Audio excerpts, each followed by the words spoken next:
I was wanna see we're live before we start, and do the intros and stuff. Yeah. Oh, Well, I got the notification on my end. okay, yeah. So finally, we're live today on Sunday, December 11th, 2022. Puerto Rico, Pulseo TV, Probando Fuerza live with the most important person in the sport of arm wrestling today. And I think it would be for a long time, even forever, our good friend, Devin, No Limits, Larrett. Hey. Staying masked. Say hi to the people of Puerto Rico and Latin America for me. What's up, everybody? Hey, Manolo, I don't know if your picture's on anymore. All I see is I'm sorry. I'm just I'm too excited. I'm too excited. Hey, it's my pleasure to be on here. We've been talking for a long time. I get really excited when I see arm wrestling doing well in communities that I'm not used to seeing it in. Are you guys the first in Puerto Rico to really make it happen? Actually not. Arm wrestling has been a popular sport in Puerto Rico since the 70s, late 70s. Wow. That's great. Like when the sport had the big tournaments like the Yukon Jack and the Golden Bear in Russia, Puerto Rico had a big tournament it was called Pulseo Medalla. And it was a really big event on the island every year until it stopped in 1998, 99. Mm-hmm. But arm wrestling as a whole, I think in Latin America, the most active arm wrestlers has been here in Puerto Rico, because if you have been following Pulseo TV, I've been trying to reach out to every other Latin American nation that arm wrestles and trying to learn their story. And even though we've been arm wrestling for so many years more than them, they are more organized than we are right now, because of the things that happened, that the national championships and all that died down and stopped for maybe it's been like 20 years since anything organized island-wise has been done. Very good. Very good. Yeah, I'm on my way down to your part of the world, not to your island, but in a week and a bit, I will be down in Mexico. Yeah, just outside of Cancun. Oh, you're going to be in Mexico when? I think the 23rd or 22nd or 23rd to like the 30th. I'll be just outside of Cancun. Yeah, this month. Yeah, like in a week and a bit. Yeah. I'll be on vacation or something? That's right. Yeah, with my family. But I'm definitely going to sneak out a couple times and try and arm wrestle. I heard there's a group that trains in Cancun, so I might try and see them. Yeah, I can hook you up with those guys, because I've known every little arm wrestler in Latin America. I've reached out to everybody. One guy, there's guys over there I can hook you up so you can get in touch with them. Oh, great! I'll text them, and then I'll give you the contacts. Perfect. Yeah, let's do it. Yeah. Hey, so what's coming up, man? What you got going on? Well, before we start in depth with the conversation, I want to say something. I wanted to say this to you for years. I mean, decades. I mean, more than 10 years. When my daughter was born, she was born really premature, and that's the main reason I stopped arm wrestling for 12 years, and she's a special kid, she had a lot of difficulties when she was born, and she was in the pediatric neonatal ICU for 3 months. And I remember I was so depressed and sad because I drove 3 hours to the hospital, then 3 hours back every day to go to work. And I remember I felt depressed and sad. And every night I sat down and looked for arm wrestling videos. And your videos and John's videos kept me going, man. watch you train, watch you talk about the sport, because I believe you're the first arm wrestling YouTuber ever. I believe that's you were the very first arm wrestler that started the arm wrestling movement in the internet or YouTube. And I want to say thank you, because what you guys did, you and other guys, but mainly you, kept me going, brought me some type of happiness and motivation to keep going, getting up in the morning and going to work and seeing my daughter. And the way your life have gone, your arm wrestler, your military thing, your life, everything, you involve the no limits nickname you have, because you've gone through so much, and with difficulties, and with good things, with bad things, with injuries, and you just kept going and going and going, and every time you went down, you get back up. That's why I used that song when I started promoting that you were going to be with me today, the Metallica song, Broken, Batter, and something else. Yeah. And that's what it says. You rise, you fall, and you get up again, and that's the definition of Devon Larratt. And what you give to us, the fans and the arm wrestling community, is that motivation to keep going and keep going and keep going, no matter what. And I've always said that before Devon Larratt, it was arm wrestling, and you pulled and you trained. But when Devon Larratt came into the scene big and started getting famous, arm wrestling training turned into a science, something more organized, and something people started to study. And I want to thank you for all those things you did, and you did for me, for the Puerto Rican community of arm wrestling, and the community of the world. I want to thank you. And if I ever see you, I'm going to hug you so hard. I'm going to go like, because it's kind of a personal conversation, because you've always been present in my adult life as a arm wrestler, and going through bad times. You kept me going. So thank you, Devin. Hey, that was really beautiful to hear. Thank you so much. It's funny when you do things and you don't always know the impact that you have on people. For me, it was very simple. I just I knew how much I loved arm wrestling, and that was just I just wanted to share it with people, because I thought that well, maybe other people could share in the joy that I got from it, and that's kind of what started it. And yeah, it's been quite a trip. It amazes me how something so simple and pure can actually become your life. It really can. And I don't think it's only for arm wrestling or anything. I think that no matter what it is that you deeply, deeply like doing, at the beginning, it might not seem like it's going to work, but there's a way to make almost anything work, I think. Yeah. Yeah. And you are a master at that. Somehow I keep getting by. Somehow. Yeah. Yeah. So life is good. Life is good for me. I feel very happy this last while. In the last period of my life, I feel much more happy than I have for a long time. Like, I feel like so many things are in their right place, like from my health to my training to my family to everything. I feel a great sense of happiness and freedom.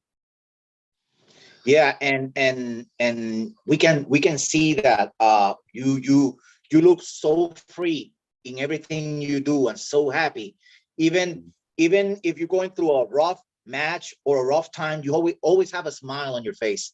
And that teaches me, and I think a lot of people, how to deal with stuff, Yeah. Well, I think we have to remember that we are all very insignificant, right? Because the universe is a big place, and in the end, probably not many things will matter. So we need to take enjoyment when we can, you know, I remember it was the 2000 and I think it was 2015 finals for the WAL. And at this point in my life, I took a year off of work. So I took a big chance, and I had no money, right? I took a year off of work and I had family, and I was in the finals for the WAL. And basically my year's salary was riding on this match between Ron Bath. Oh, sorry, no, it was 2016. I'm sorry, 2016. Yes, and I was just about to go in and face Ron Bath, and I was very nervous because I knew that, you know, if I didn't win, it was gonna really hurt my family. And a great friend of mine, a great friend and coach, mentor, a guy called Mike Gould, who you might know, Yes. he came over to me and he said, Devin, he said, you've always done this because you loved it. He's like, I remember when you were a 19-year-old kid and you used to run to practice from your house. You know, that was like 20 kilometers. I used to run to practice when I was a kid. And he said, you know, he said, don't forget. He said, you're doing this because you love it. So just go and have fun. And it's very powerful to me, you know, that is really what it's all about, you know, just finding those things that you really like to do and don't let anybody hold you back from them. Yeah, yeah. I got a lot of people saying hi to you right now on the chat. Carly, that's a friend of mine. It's the strongest left-hand arm wrestler in Puerto Rico, saying he would love to someday touch with you on the left hand. Yeah, sure. Why not? I'll tell you, I am so far now into this weird training that I'm doing. My left is starting to disappear. It's still okay. My left is still all right, but I actually believe that it won't take. I think my left is starting to fade, but my right Really? is getting more incredible every day. Do you? I've always think that whatever you do with your right, it always translates at least 80% to your left. That's why I know that your left arm, it's really strong, because if you're right, it's really, really strong. Always the body will compensate to the other side, you know? Yeah, you know, I share that observation for some time. And I was observing that for a long time, but now I'm starting to go further. And now I'm at the 3-year point. Okay. And I think that crossover thing, it does work. But I think that, you know, when you start to get into very prolonged periods, I mean, 3 years is a measure of time. I mean, is it long? Is it short? I don't know. You know, 5 years, 7 years. I think that the longer you do asymmetrical training, the more your body will perhaps start to not have those effects cross over. And this is I'm just starting to observe it now. For the first couple of years, I would agree with you that there was a lot of transference. But now when I'm into my 3rd year of doing this style of training, I'm actually starting to notice that the right is still getting stronger, but the left is not receiving the same kind of crossover effect. But you're not really training your left. You're only like with weights and stuff. You're only doing your right, right? Only the right. Yeah. But now it's come to a point where, because the right is getting so good, well, I when I go to practice, I almost only arm wrestle right now as well. I'm almost, yes, it's starting to get to a point where, because I really want to make my right as strong as I possibly can. And as a result, if I have time and I have the opportunity to pull right-handed or left-hand, I will just keep pulling right-handed matches for as long as I can. So would you be interested, or are you thinking about getting some left-handed matches. I think with Pablo and all these guys that have been doing so well with the left hand right now. Corey, It's not really something that I'm pushing for because I am really trying to maximize what's going on my right. I call I my don't think left you're still arm. #1 on the left of North America, right? No, No, I it think would be there's a so. ranking system on or somewhere that you're still #1. Yeah, rankings are interesting. I mean, I don't believe that I am the #1 left-handed in North America. I don't think that that would make any sense. My left hand is okay. It's okay. But it's okay just because of all the work I've done in the past. But I know that my left is not, it's not on that level. I know it's not. I don't train it. I don't. I'm arm wrestling less and less with it. I'm super focused on my right hand. Like all my training, all my weight training, even when I go to the club now and practice, I will keep on going with my right for as long as possible. If there's someone there who really wants to pull left-handed, I'll probably pull with them left-handed. But for the most part now, I'm doing this experiment. I had a long struggle with myself probably about 3 weeks ago when I started to realize what phase I was in this form of training. And the phase I was in was my right is starting to take from the rest of my body. I feel it. I recognize it. And I struggled with that. I said, am I really doing this? Am I really doing it? And yes, I am. I have to continue on this experiment. I have to see. Yeah, but I'll still pull left. For sure. Yeah. That's the party arm. Yeah, exactly. It's the party arm. And now it's more just for the party than ever before. yeah, Yeah. yeah, yeah. Yeah. Now, I wanted to talk about your career. I remember you exploded into the scene in the Superstar Showdown when you faced Marcio, John Bersank. I remember that tournament because I was into arm wrestling back then. But Wow, your long time. first matches with John were in Canada in some kind of international event, right? Actually, no, I think that oh wait, no. Okay, I did, and I don't even remember it. My memory is so bad, but I guess I pulled John. I think we pulled left hand, and I don't even remember the match. But we pulled at the World Championships in Japan in '99, I think. '99. Yeah. Yeah. It wasn't. I got it wrong. It wasn't in Canada. It was in Japan. Yeah. Yeah, I was in Japan. Yeah. And then yeah, I faced him in at the Superstar Showdown in the right, and that was our first significant matchup, I'd say. Yeah, and that's when the Devon Larrett we all know and love exploded into the scene because I remember that people were screaming, "This is what you came here for" when you were pulling John, and both matches were grinders. Like you could see, like John was at the beginning was calm, but then he got like, "Oh shit, I fucked up," and even though he still won. I knew that the next time you would have met, you were gonna win, you know. Yeah, And years after, you faced him in Arm Wars and you beat him 6-0.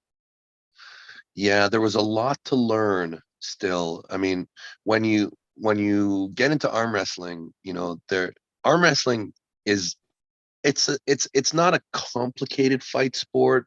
Like when you think about like, fight sports like jujitsu or boxing or arm wrestling is a smaller fight. But it is a fight nonetheless with techniques that you must master and things that you must be able to understand and instinctively do from years of repetition. And John obviously is the greatest, and his technique is very polished.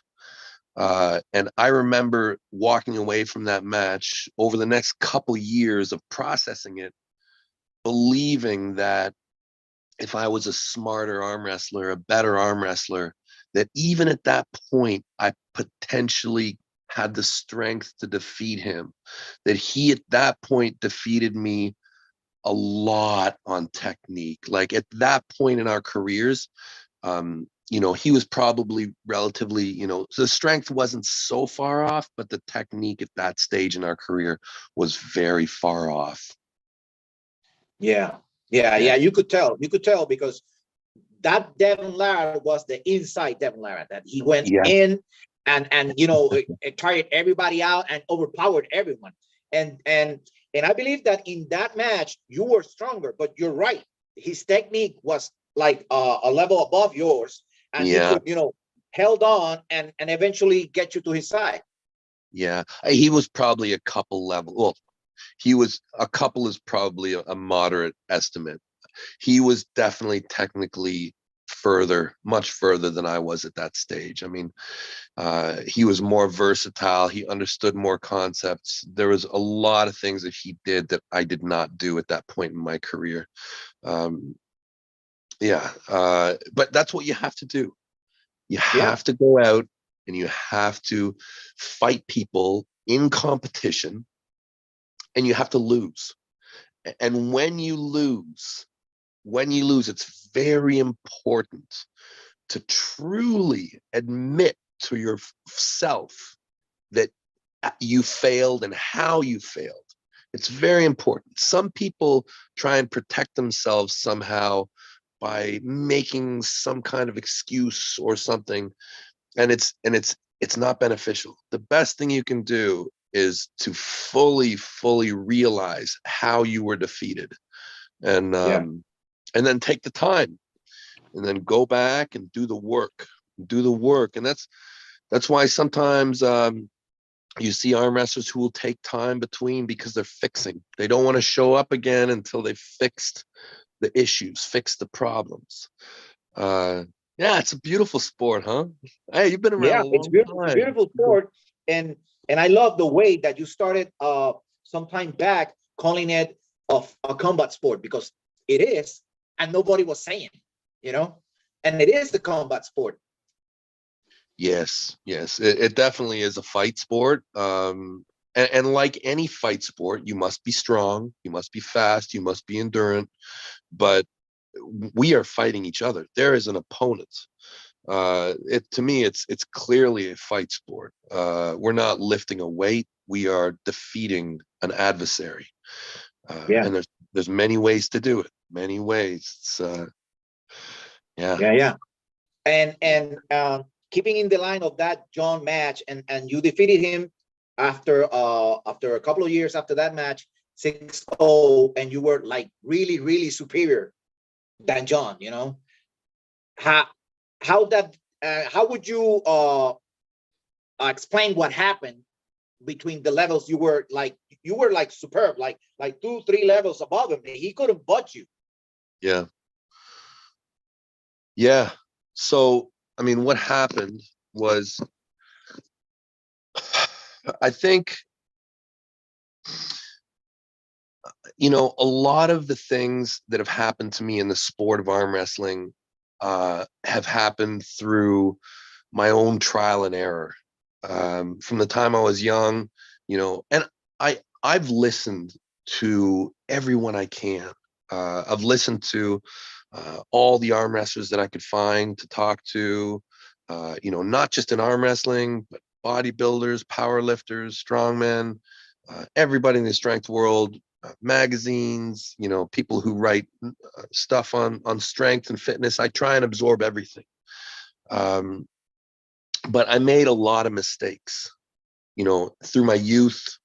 I made a lot of mistakes in competition. Um, it's inevitable.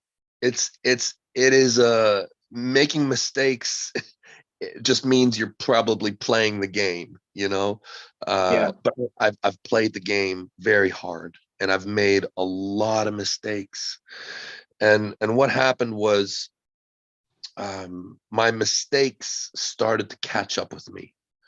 When you do things wrong, and when you sometimes it leaves a scar on your body.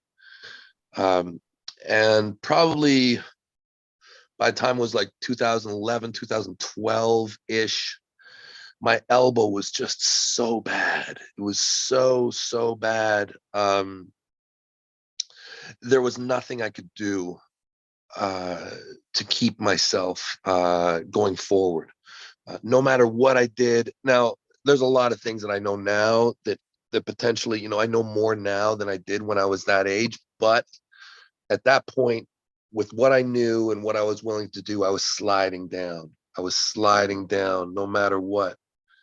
And it was it was because I had so much scar and bone and buildup in my elbow,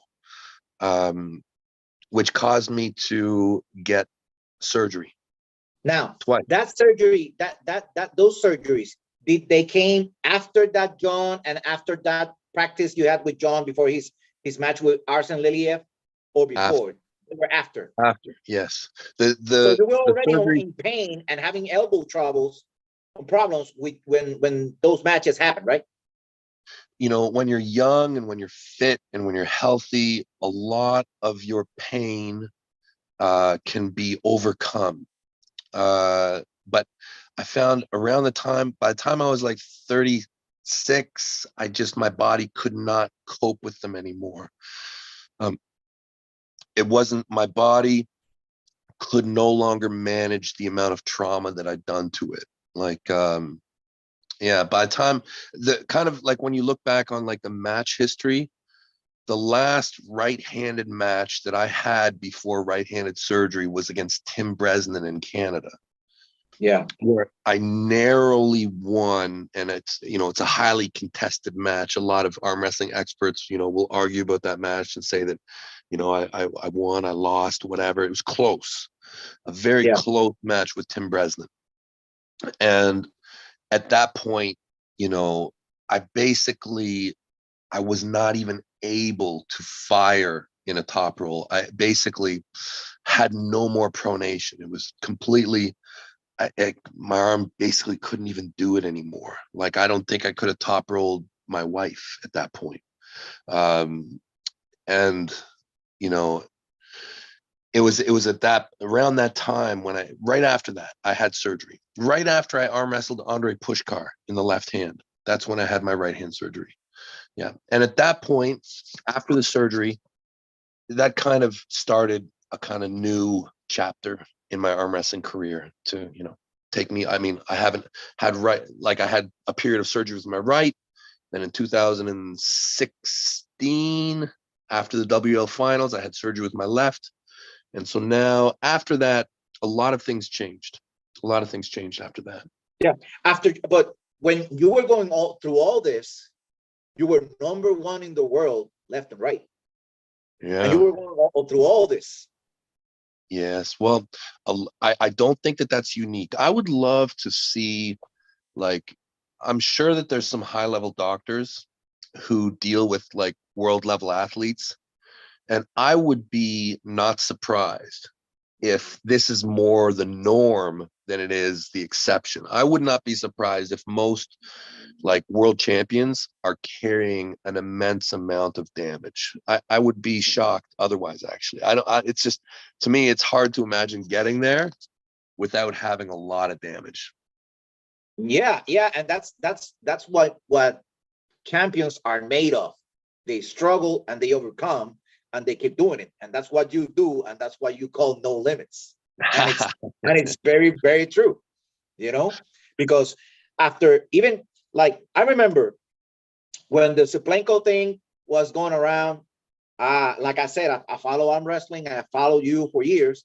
I remember some offers were made, monetary offers to have that match, and there were talks about a lot of money, and then it's never accepted.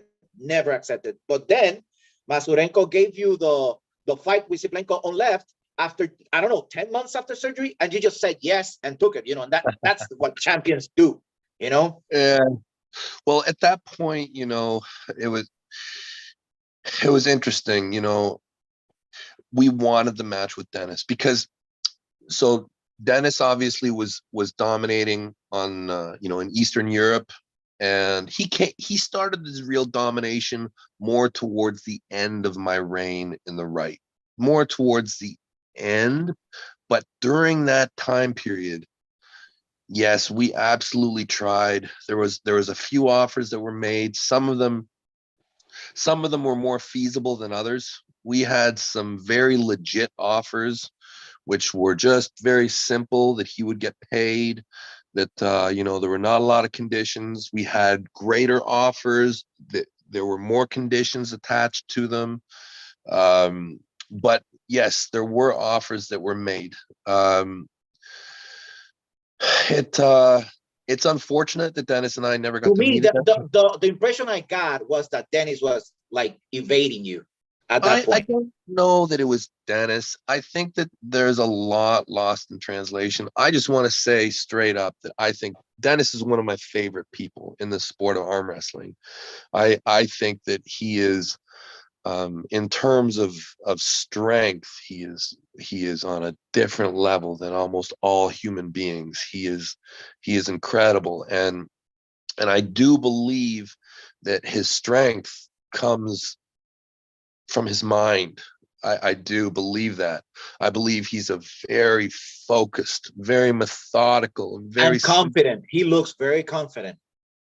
He's incredible. I'm a massive fan of Dennis and everything that he does. And what happened was, we were in the WAL and we had exclusive contracts.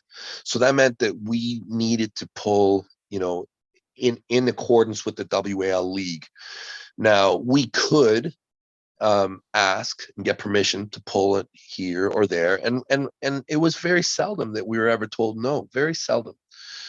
But when the WL kind of shut down in 2017 and then started back up in 2018, I had specifically written in my contract that I would be able to face Dennis anywhere, anytime, any league, no restrictions whatsoever. And when the offer happened, I more or less really just wanted to meet Dennis. I was not optimistic that I could defeat him in the left. I knew it would be difficult, but I just really wanted to do it. But I'll tell you, I think that Dennis and I will probably face each other again. I do believe that. I think I know it will happen. Like, I think it will. Do you remember the video I made?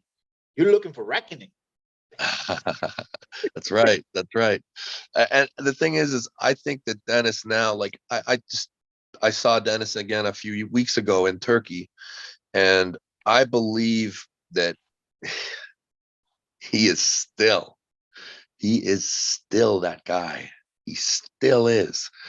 He might not be as heavy as he was, but I believe all the parts that matter in arm wrestling are still there, and maybe even stronger. I don't know. He's incredible. So I believe that when we have the match, it will be even greater than what it would have been when we were younger. Yeah, and I wanted to ask you that about Dennis, because we haven't seen him train like we get old, I'm 41 years old, Yeah. I can't do the things I did when I was younger. Right. And we haven't seen him train like he used to, but do you know, is he training and he's getting ready for a match soon? I can only presume. Okay, so this is me working my telepathy, okay? Because I don't know for certain a lot of things, but I will presume he's arm wrestling a lot. I see a lot of videos where he's arm wrestling, okay?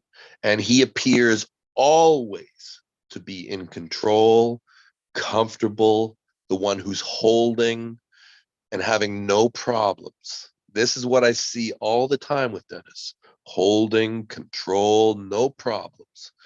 I also believe that deep down, Dennis is one of our fiercest warriors. He is. Yeah. And I believe that Dennis will fight until the end. I believe it's not in him to do anything else. I mean, I don't know if that's a blessing or a curse, but I I think it's a little believe, bit of both. right, it is. It is. It's a little bit of both. It's who he is. I believe that Dennis will fight again. And I believe that he is the only one I see. Hermes is incredible. Hermes is probably the next up to face Levan. But I believe that potentially Dennis is the most credible threat to Levan. Right now. Yes, right now and anytime over the next year. Yeah, I think that Dennis, I mean, he's so strong. He's so strong, and he's very smart. I think that if he stops them, I think it could be that is a match that's just so interesting to me. If he can come prepared and healthy, and this is a limitation for him.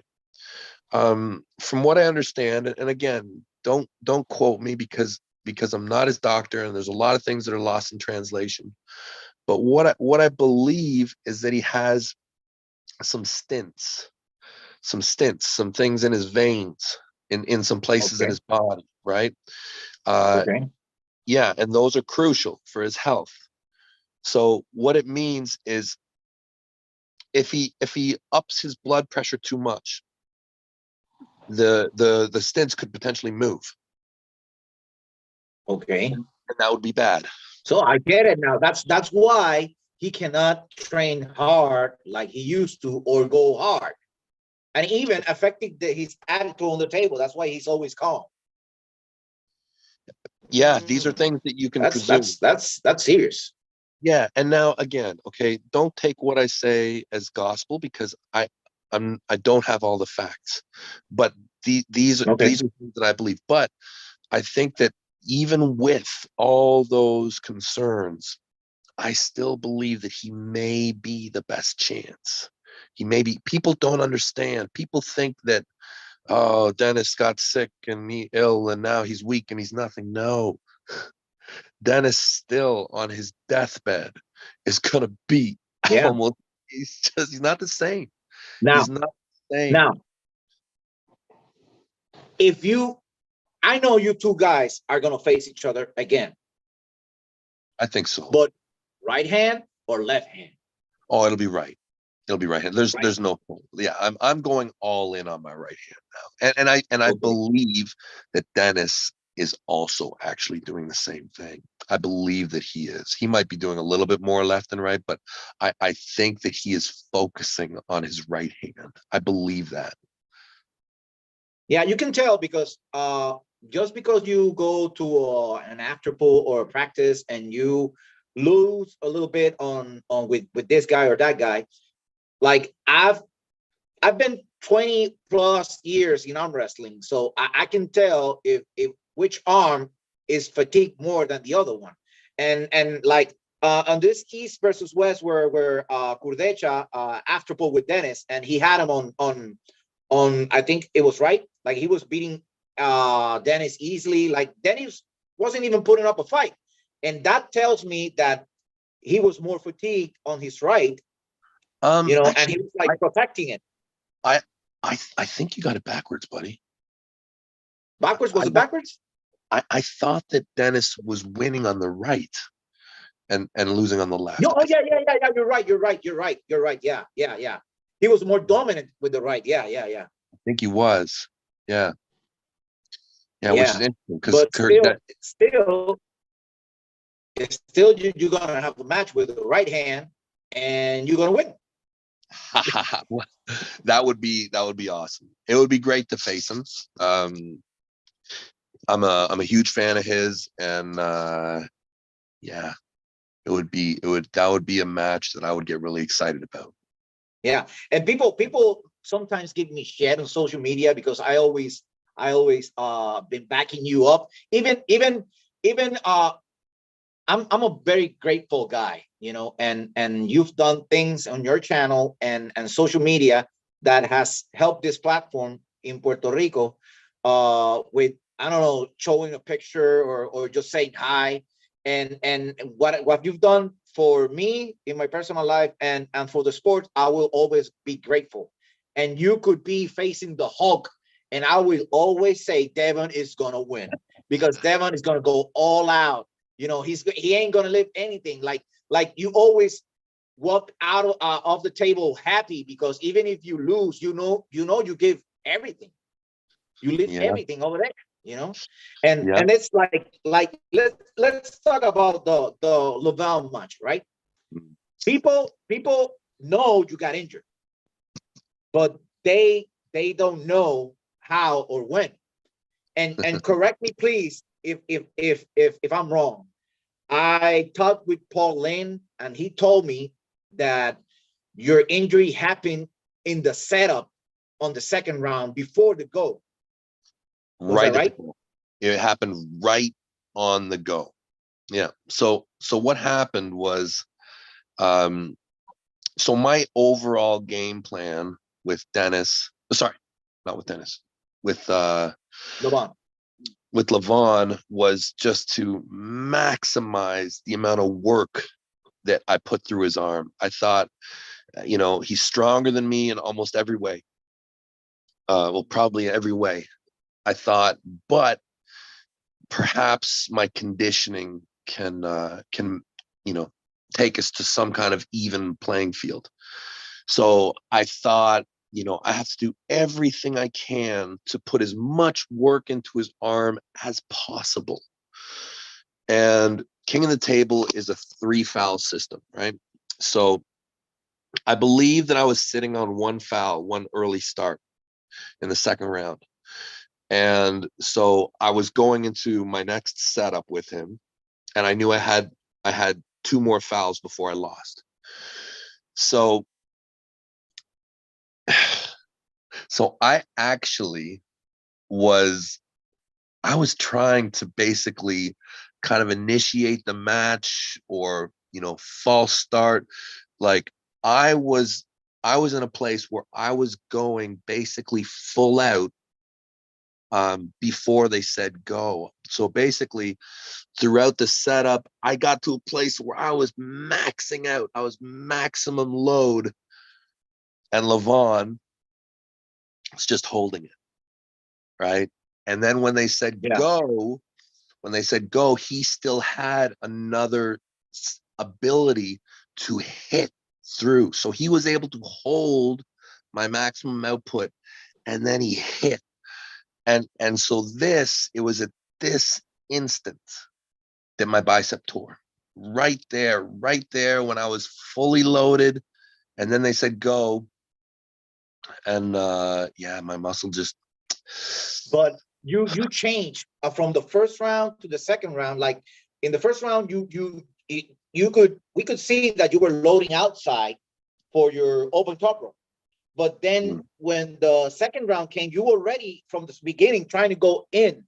What was that all about? Well, Just to put strain on his arm? I just wanted to use I thought that the more techniques that I could throw at him in the load would preserve my arm longer, and hopefully he would stay, and I'd be able to chip away one part of him at a time, potentially with me kind of moving through my arsenal. Listen, Levan is incredible. It's funny. I don't think that there's ever been an arm wrestler as strong as Levan, and that's including Dennis. I don't think that anyone has been as strong as Levan. It was interesting at the last East versus West. Engen had all of us, all of the athletes, everyone in this one restaurant. It was beautiful, beautiful night. And the room was filled with world level arm wrestlers, like the best guys. And it was really interesting. You start to feel very normal. You start to feel like, oh, this is how it's supposed to be. Everybody's supposed to be this strong. And then, so that's like all of us. And then there's Dennis. And then somewhere up here, there's Levan. And Levan is just way, way stronger than everybody. Like, and not just by a little bit. He's significantly stronger than everybody. It'll be interesting to watch his career. He will have a test with Hermes. I'm sure he will have a test with Dennis. I imagine that Cadorette at some point will really attempt to challenge him. Perhaps Zauer, perhaps me again. That's what I was thinking, because we believe in second chances, and that first round, you stopped him. Everybody can say whatever they want, but you did stop him. And the history of losses of Levan throughout his career has been with guys that stopped him. I believed what I said in between the first and second round. I did believe it. I did believe that I had him. I did. But like I said earlier, it's very important to accept your losses and digest your failure. I walked away from the match, and still, as I digest my loss, I have to be very honest with myself always. Levan is a level of strength above the super heavyweight division. For me to consider facing him, I will need to be much stronger than I was in my base fundamentals. Technique alone will not defeat Levan. Levan is not a bad arm wrestler. He's a great arm wrestler. Is he the best arm wrestler in terms of technique? He doesn't have to be. He doesn't have to be. He hasn't been challenged enough to where that part needs to go even higher. He will only be defeated by someone who is close to him in strength. It has to be someone who's at least close. I would not challenge Levan unless there were like some significant changes that happened to my arm.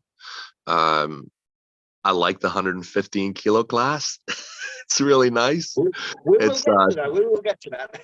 Yeah, it's comfortable. I still want to arm wrestle super heavyweights. I still do. Like it will happen. There are key people that I want to arm wrestle, that I will not feel happy if I retire. I'm not planning on retiring, but I want to face these people. I would love to face Levan again, but only if somehow I felt that I'd made a significant difference. And at the same time, Levan is a young man. He's 33. Yeah. He's still getting better. That's the thing. Levan is probably out of reach for me. It's just right now. Yeah. I want to say Luigi from the Arm Wrestling Show is saying hi, and Christopher Calero from here from Puerto Rico is saying hi to you. So hello, guys. Hey, guys. And I wanna in that line of thought, I'm seeing all these people saying they're number one, and they're number one in the world, calling out people out. But then you sit down and you think about it, you've beaten everyone. Each and every one of them, you've beaten. Like, for example, Jerry Cadorette was making an argument that he was number one in the world, that he wanted to beat Levan, but don't anybody remember that WAL match when you faced Jerry? Like, you were like 250 pounds. He was over 300 pounds, and you dominated him, like easily. So like I don't know. People seem to forget. You're like Roe Jones, You must have forgotten. Like, all these people that make the argument that they are number one, they've all, their last match with you has been a loss. Well, there's some funny people out there for sure. There definitely are some funny people. Jerry has an interesting style that can give some people some problems. I will destroy Jerry, destroy him. Yeah. I know. I think I'll kill him. Jerry's good. He's very good.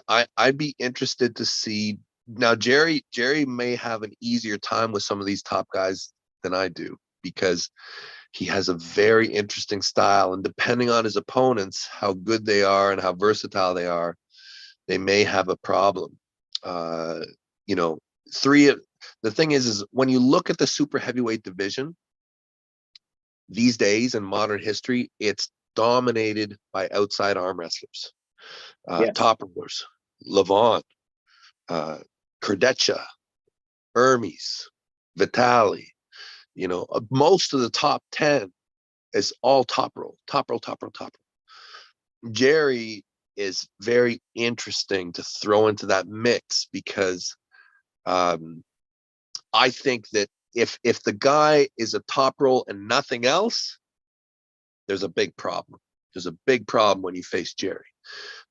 If you have a good inside game as well, then it's not so bad. But I think that, you know, Cadorette, Hermes, Vitali, these are very interesting matches for Jerry. There's not a single part of me that thinks that Jerry would do anything but get hurt, probably even more badly than I did if he faced Levan. I don't think that. I think that would be a bad. I don't know. I mean, I would love to see Jerry do well and win. I mean, but I just can't. His style would put him in a very dangerous position. When Levan would load up and hit, it would be bad. The thing is there's a point when styles matter. There is a time when styles make a difference, and then there's a point when it doesn't matter. It just doesn't matter. It doesn't matter what style was chosen. The gap is just too large. It's too large. It's different level. You know, like when you shake hands with a woman, you know? Yeah. And you recognize, okay, this is a woman, this is a female structure, it's funny, right? Because, you know, when you shake hands with Levan, it's like, it's different. Damn. It's different. Yeah. You can tell a lot by shaking another arm wrestler's hand. You can tell a lot, right? There's a structure there. There's a structure that is in, you know, combined with Levan's dedication to the sport. It's gonna take a skilled giant. That's what it will take. It will take a skilled giant to defeat a skilled giant. You cannot do it with size alone. You cannot do it with skill alone. You need both. Yeah. In some desperate conversation with my friends, trying to think how anybody could beat Levan these days, like in a short period of time. I was saying, like, okay, let's get Corey West to Ohio, let him Todd Hutchins train him for a year, and let's see how he do. You know, I think the best option to beat Levan is fly me to Moscow, and I train with Dennis for 4 months, 5 months. Then I go away for a couple months, and then Dennis goes and faces Levan. I think that is that sounds like a plan well thought. I think that this is the best option. I think because this sounds like something people have been talking about. I think that this would work. I think that, and I'm not even confident that it would work, because I think that Levan has to be the favorite. But I do believe that Dennis is probably one of the strongest human beings on the planet. And, you know, I think that a guy like me could probably push him enough. And then combined with all the training that he does on his own, I think maybe he could get the stop. And if he gets the stop, then we have ourselves a match. Yeah. Most definitely. Yeah. And getting back to Jerry, after I saw Hermes beat Dave the way he did, and Jerry has never beaten Dave, I think that match with Jerry and Hermes would have been like a 3-0 for Hermes. What do you think? I tend to agree with you that Hermes would have to be the favorite.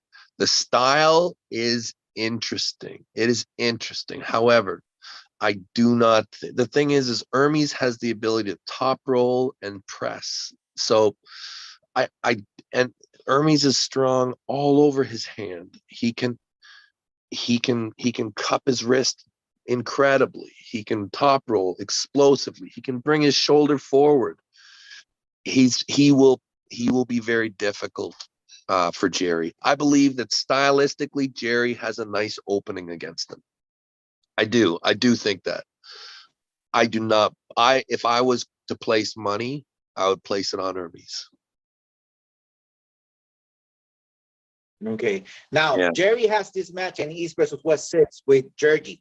But what my opinion on this is that Right. WAF I champions. know. Yes. Yeah.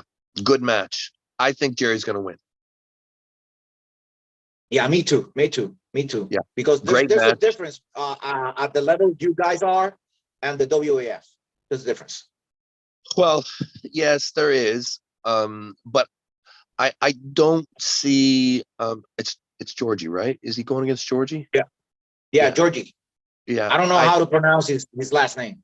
Yeah. I see Georgie's incredible, but the thing is if he cannot beat him inside, it will be difficult. It's a good match.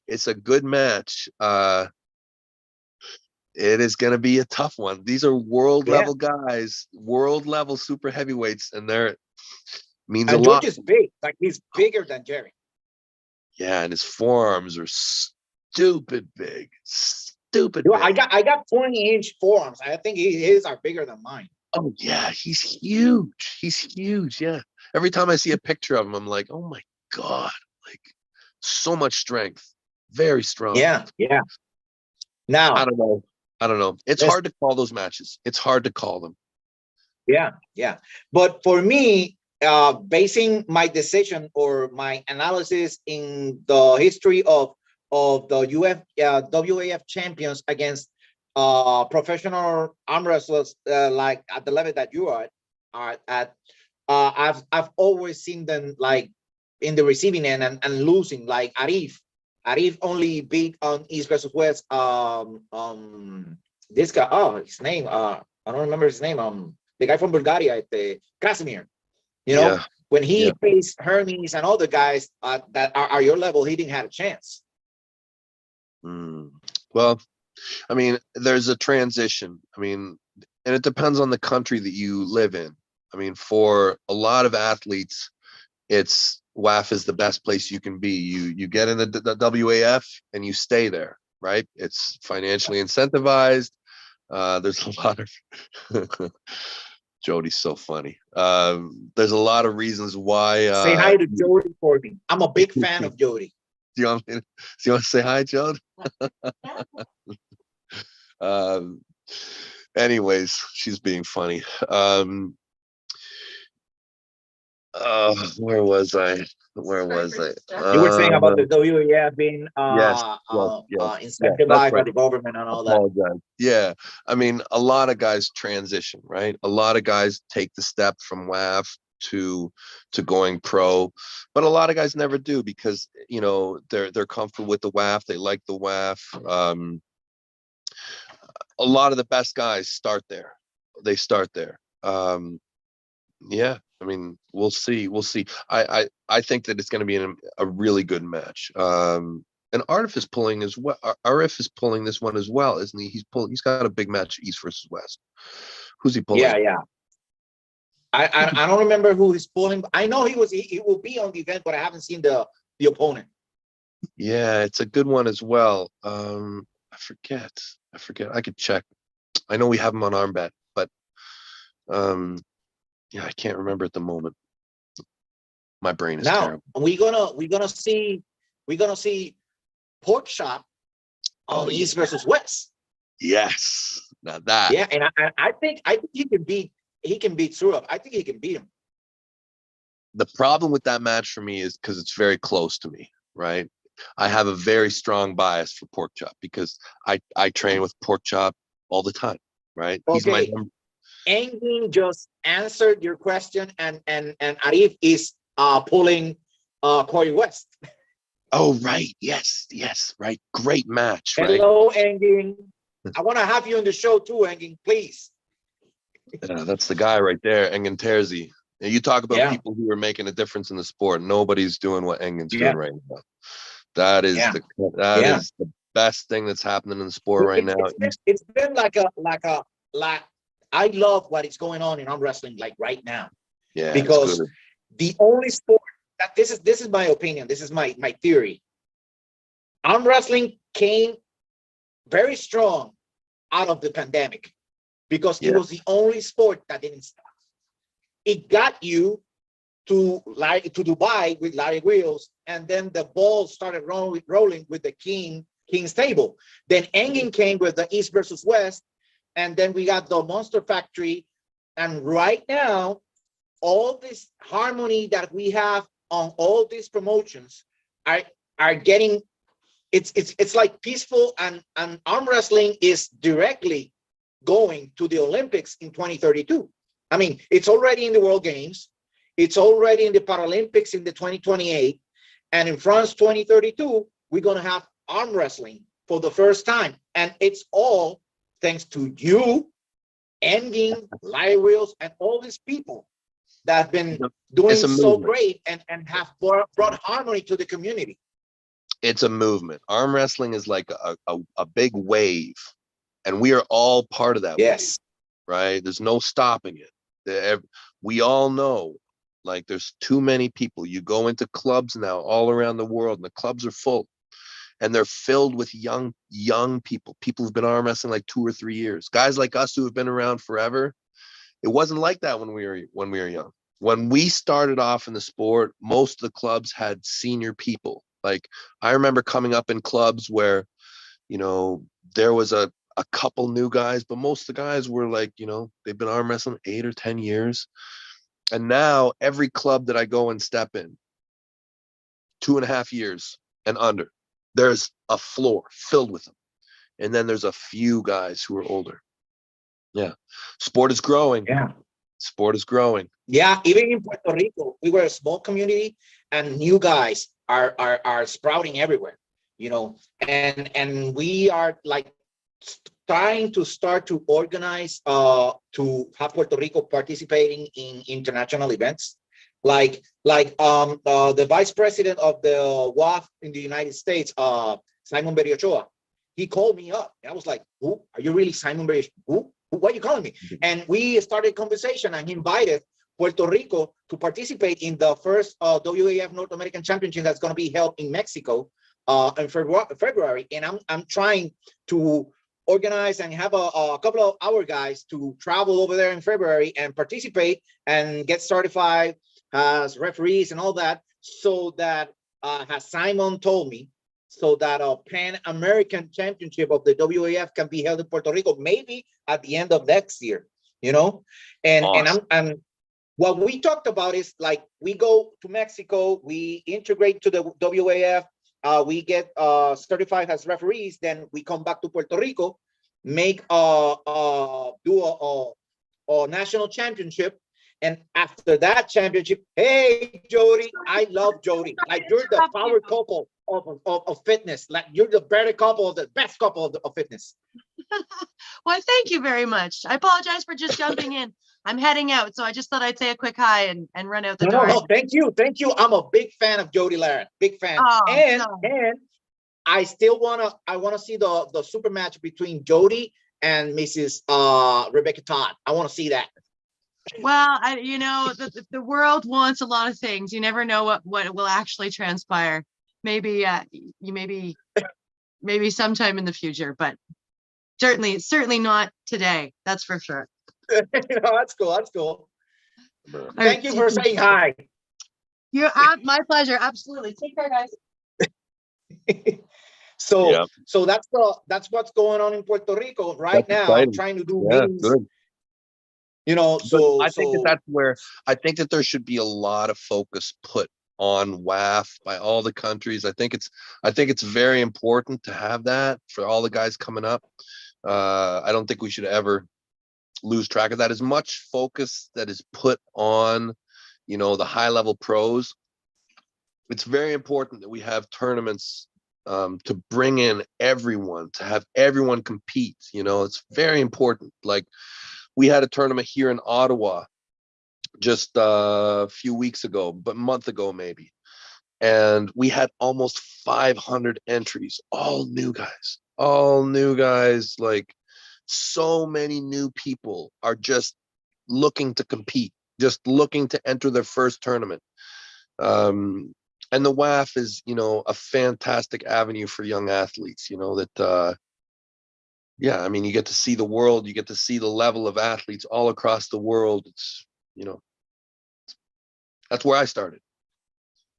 Yeah, and right now in Puerto Rico, we have some the different groups are on the island have some, you know, differences and stuff, and they fighting for attention, you know, and it's very difficult to deal with everybody and trying to organize something that would get us to that next level, you know, and hopefully when we make it to Mexico in February and come back, everything will change because of this. If the Simon comes through and help us put these events in Puerto Rico, it would be great for the arm wrestling community. And has it growing right now, because it's still growing as we speak.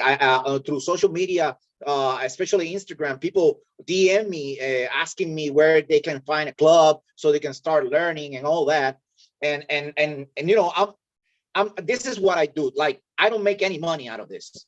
Like, I'm not monetized. I don't make any money. I do this because I love arm wrestling, and I want to expose that in Puerto Rico there's still arm wrestling, and help these young kids get to that Olympic dream, or that big stage as you guys have. Santiago Balsamelo, the Argentinian, first Argentinian world champion, just saying hi to you, Devin. What's up, champ? 70K. Oh, wow, cool. And yeah, he won it. And Engin, if you still on the watching and on the chat, you gotta give Santiago a call for East versus West, because you know he made it look easy, like you said to him. So he's a great guy, great humble guy, family man, very strong, great hands. You know, from Argentina, great champion. Yeah, that part of the world, basically from the southern end of USA south, too quiet. Devin, it's like they don't get the attention, Devin. We got monsters walking among us here in Latin America.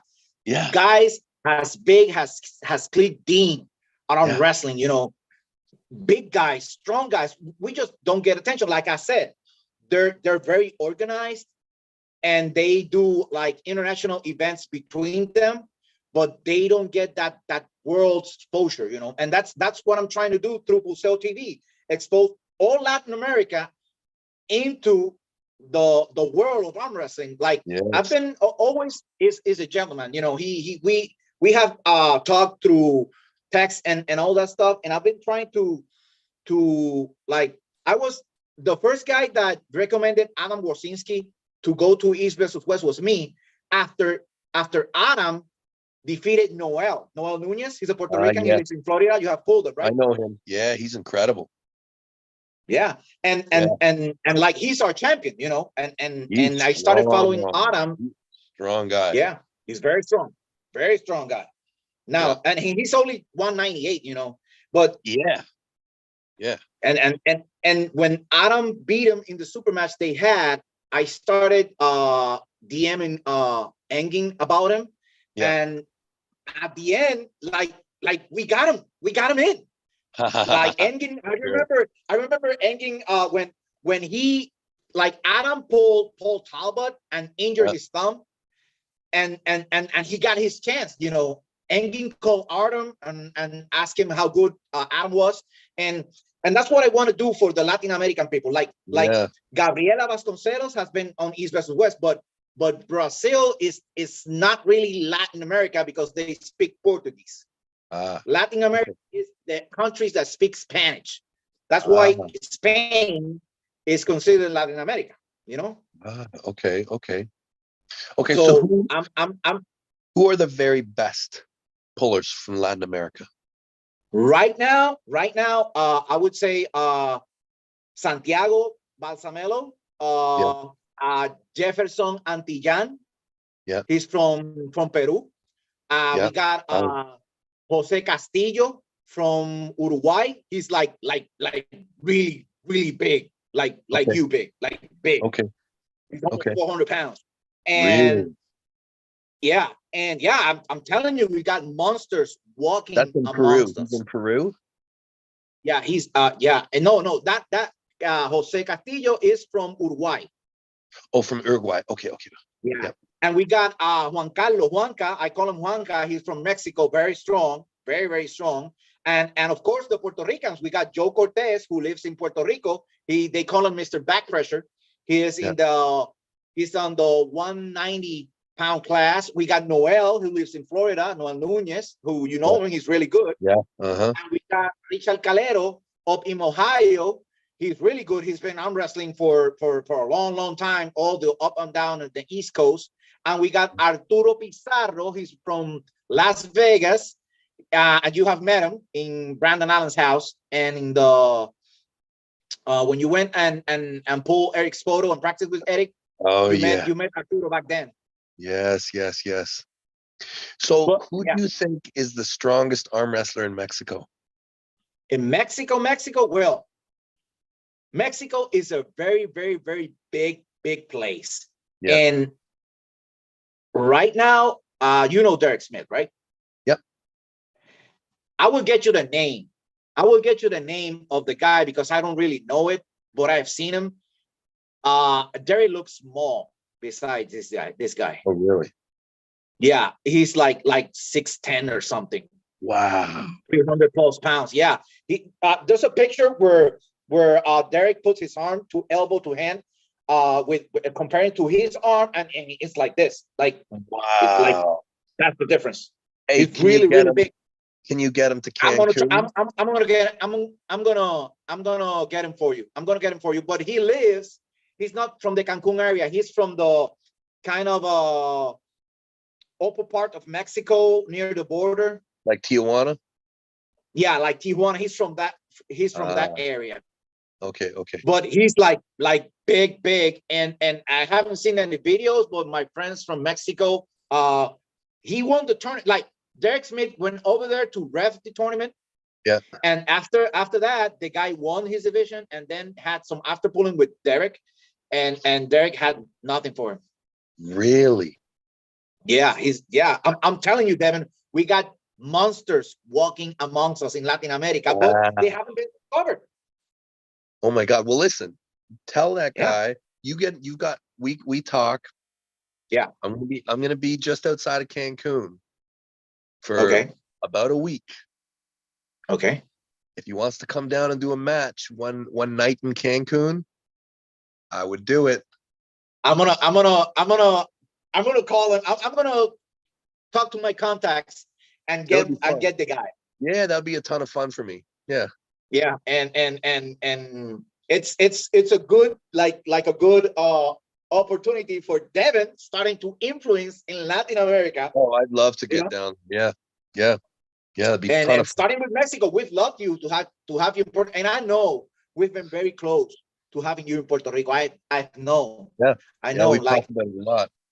We talked about it a lot, but things happen, and it didn't happen. But we would love to have you, even if you have a vacation somewhere, sometime, or whatever.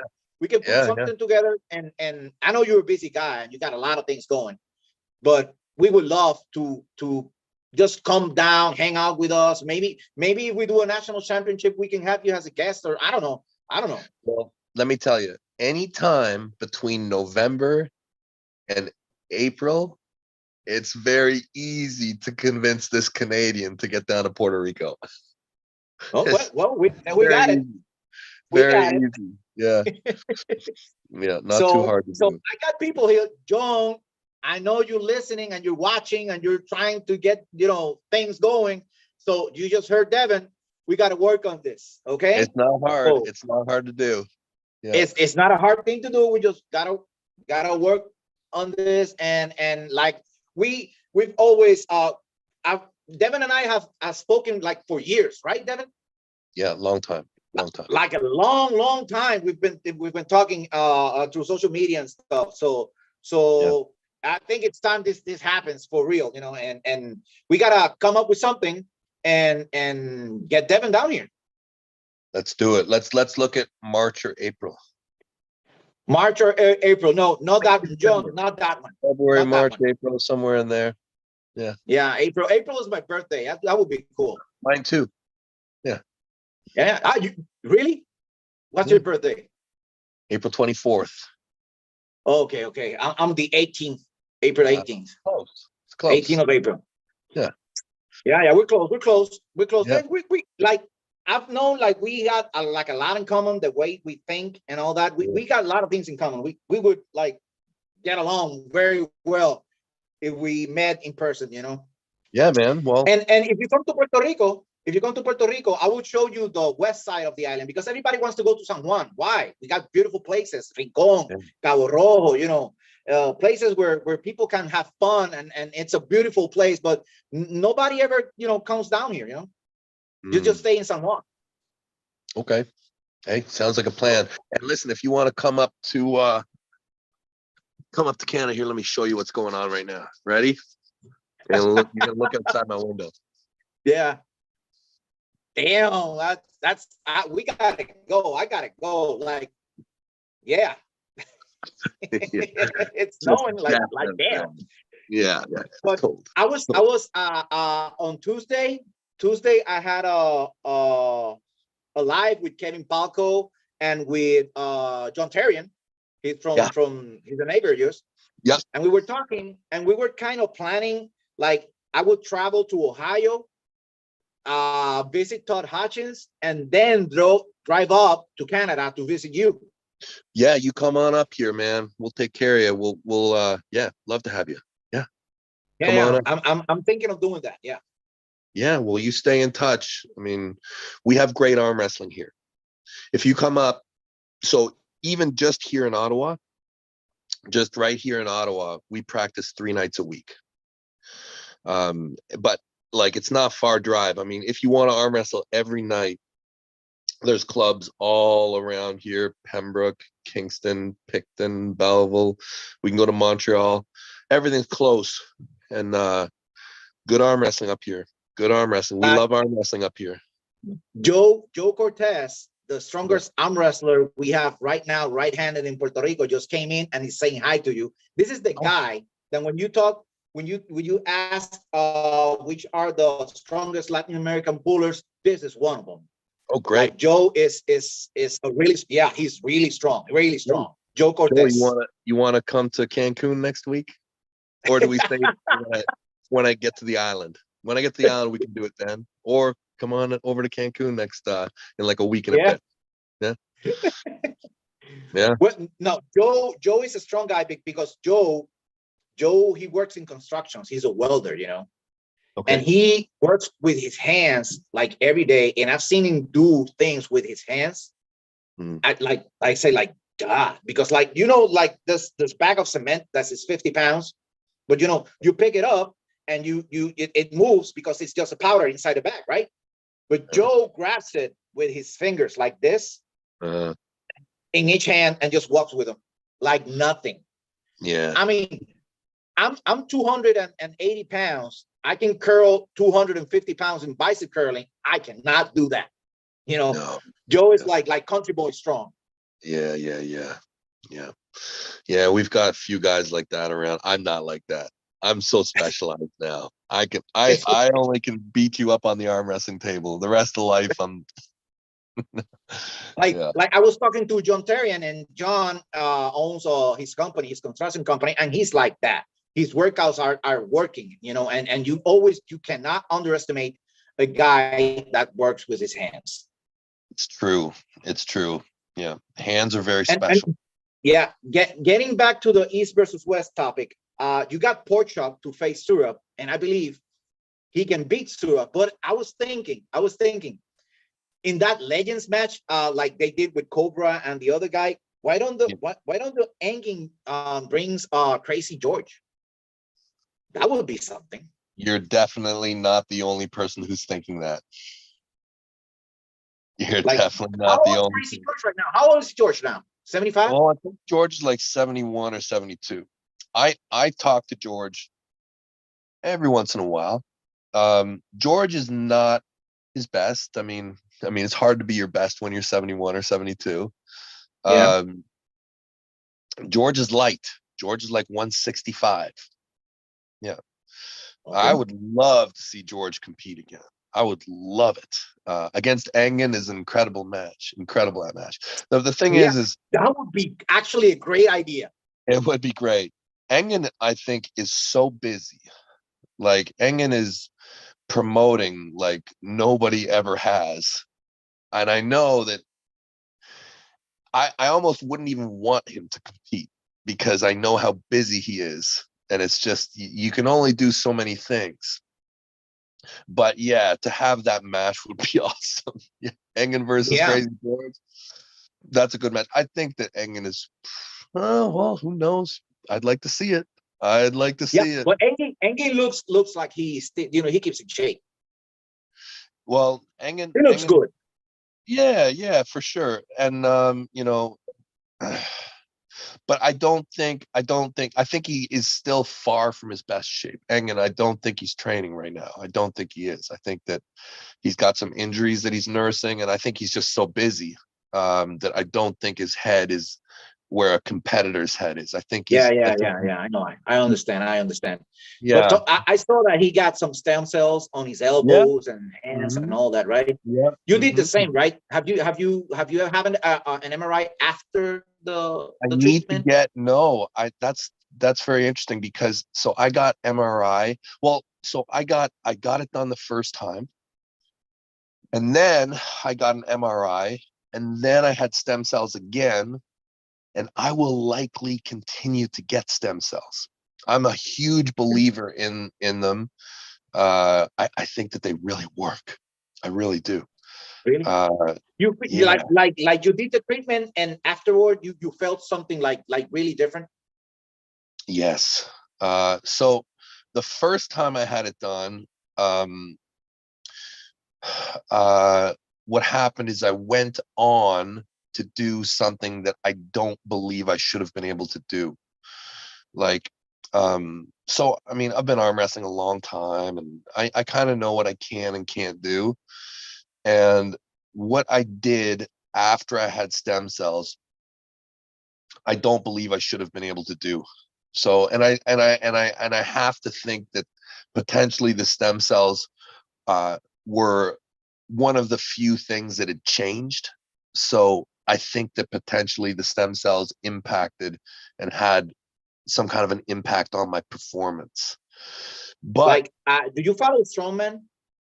yes. Well, if you follow Brian Shaw and you follow Jerry Pritchett, they have done some stem cell stuff, and at least with Brian Shaw and with Jerry Pritchett, they have done wonders. Like, they have fully recovered from all those injuries. All injuries they had. They had this Yeah. treatment, and they are like they got the treatment, they got better. They're like taking like a rest to get back in the game, and Right. it has been done good for them. So the second time I had it done was 2.5 weeks before I faced Prudnik at East versus West. 2 weeks and 2 days. And when I had the treatment done, my right hand was very, very painful, like pain all through my hand. And within 2.5 weeks, no pain. But Yeah. did you have stem cells on your hand or just your elbow? Yeah. No, I had them in my hand. Yeah. Yeah. I saw the Yeah. video of the MRI of the elbow, but I heard them say there was another MRI of your hand, but it hasn't come out the video, We right? will probably analyze that one on Tuesday or Wednesday. Yeah. Okay. And I believe Because that it was even worse. yeah, I remember you saying that after the Levan match that your hand was all ripped up too. Oh yeah. Levan tore my bicep and he totally mangled my hand. He totally mangled it. But people watching, people watching, this is why I have so much admiration for Devin. If you have been watching since the beginning, Devin has gone through a lot and injuries and a lot of pain, and Devin has kept going through and going and going and going and finding ways to keep doing what he loves in the sport. And that's what I take in my heart, like in the sport and in life. You gotta keep going. The show must go on. You cannot just go quietly into the night. This man is more of an influence. It should be like, if you understand or you see him through my eyes, this man represents something that can change people inside out. Because when you see him, like, he tore his bicep, and if you're an athlete and you tore a muscle, like I tore my pec a little bit the other day, like, it hurts. And this man kept pulling, no matter, he could have quit, and nobody would have said, like, okay, he got injured. It's understandable. But Devin kept trying and kept trying and kept trying and never quit. And that means so much to me in life and in the sport and in training. Like, this is why I love this man.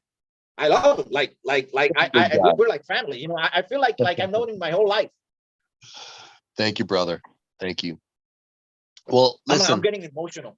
I've got to go train. I have to get huge. Yeah, you got to keep those gains and getting massive. I do. I want to thank you. I want to thank you to get. I know this has been a lot of time in the works, and we've been trying to do this for a long time. Finally, thank God we did it today. And I want to thank you for everything you have done for me, for this platform, and for arm wrestling through the world and in my personal life, and everything you have motivated me to get through. I thank you. You're a great man. Thank you for the opportunity to come on your show. Thanks for telling me all the cool stuff you got going on down there. Good luck with the WAF competition. Good luck with keeping on promoting everything that's going on in Latin America, and get in touch with me. Yeah, I'm gonna get you the info. Yeah, like, I'd love to pull one of your champions when I'm down there on vacation. I'd love that, because I'll want to go into Cancun for an evening or two. So if there's an opportunity, when we end this, I'm gonna text Juanca and all the guys from Mexico to get me the information you need to get in contact with those guys. Perfect. And and then let's work on something in the Dominican. Hopefully I can come down and have a good time with you guys. And if you come up, we got you. Yeah, I'll show you around Ottawa High Hooker headquarters and all the clubs around the region. Yeah. The Ottawa High Hookers are like the West Side Barbell. Yeah. That's my opinion. In arm wrestling, in powerlifting, there's West Side Barbell, and in arm wrestling, there's the Ottawa High Hookers. That's it. We're crazy about arm wrestling. We're crazy about it. Strong, getting strong. Well, thank you, Devin. Thank you for your time. Hope we can do this again some other time. And you know, big hug, big love to, and blessings to you and all your family. And hope everything keeps getting better. And these matches that we thought of or think of, you will come out victorious. Either some way you're gonna find to win. I know you will. Thank you, brother. All the best. We'll see you soon. Yeah, big love. Stay